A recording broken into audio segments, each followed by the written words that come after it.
कभी आपने ध्यान दिया है, क्लास में, ऑफिस में या परिवार में जो सबसे ज्यादा समझदार होता है वही सबसे ज्यादा चुप होता है। जो सबसे गहराई से सोचता है वही सबसे ज्यादा अकेला दिखता है। लेकिन क्यों?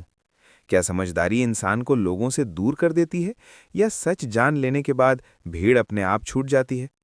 ये कहानी है आरव की। आरव बचपन से ही अलग था। जब बाकी बच्चे खिलौनों के लिए लड़ते थे, वो कोने में बैठकर सबको देखता था। उसे जल्दी समझ आ जाता था कि किसकी दोस्ती सच्ची है, कौन सिर्फ फायदा चाहता है।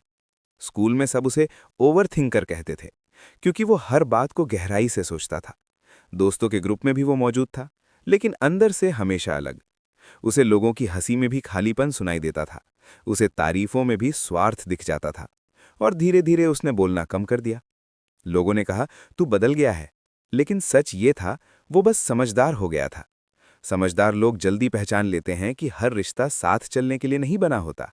कुछ लोग सिर्फ मौसम की तरह होते हैं, आते हैं, असर छोड़ते हैं और चले जाते हैं। और जब आपको ये समझ आ जाता है, तो आप भीड़ में रहकर भी भीड़ का हिस्सा नहीं रह पाते। आरव के साथ भी यही हुआ। कॉलेज में सब पार्टियों में व्यस्त थे। वो लाइब्रेरी में बैठा जिंदगी को समझ रहा था। सब इंस्टाग्राम पर खुश थे। वो लोगों की आंखों में छुपा दर्द पढ़ रहा था। एक दिन उसके सबसे करीबी दोस्त ने कहा, तू इतना सोचता क्यों है? जिंदगी को एंजॉय कर। आरव मुस्कुराया, क्योंकि वो जानता था कि जिसे लोग एंजॉयमेंट कहते हैं वो अक्सर भागना होता है, खुद से, सच्चाई से। समझदार लोगों की सबसे बड़ी समस्या ये नहीं होती कि उन्हें लोग समझ नहीं पाते। समस्या ये होती है कि वो सबको समझ लेते हैं। और जब आप किसी को पूरी तरह समझ लेते हैं तो भ्रम टूट जाते हैं। भ्रम टूटते हैं तो उम्मीदें कम हो जाती हैं। उम्मीदें कम होती हैं तो बातें कम हो जाती हैं। और बातें कम होती हैं तो लोग दूर हो जाते हैं। यही वजह है कि समझदार इंसान अक्सर रात को जागता है, लेकिन शोर नहीं करता।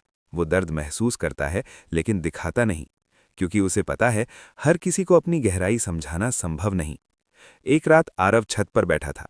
पूरा शहर रोशनी में डूबा था, लेकिन उसे हर रोशनी में एक अकेलापन दिख रहा था। तभी उसकी छोटी बहन उसके पास आई और बोली, भैया, तुम इतने चुप क्यों रहते हो?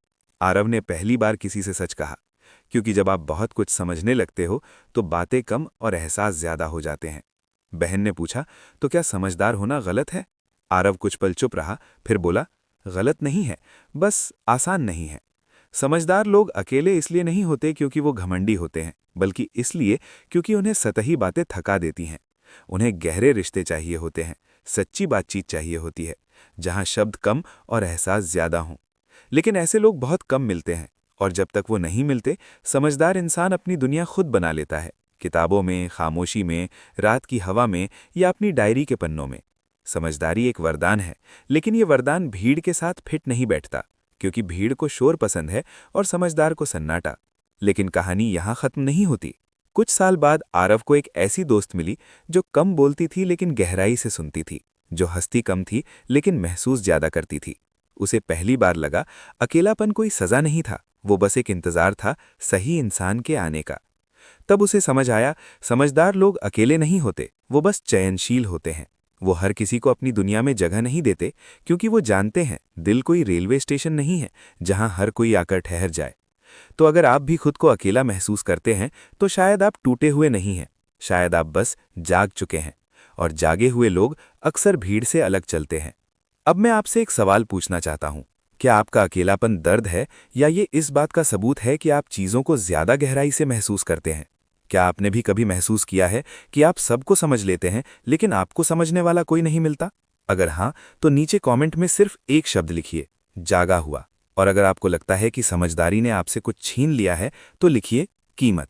शायद आपकी एक लाइन किसी और अकेले इंसान को यह एहसास दिला दे कि वो अकेला नहीं है। क्योंकि कभी कभी सबसे गहरे लोग ही सबसे शांत होते हैं, और सबसे शांत लोग ही सबसे ज्यादा महसूस करते हैं।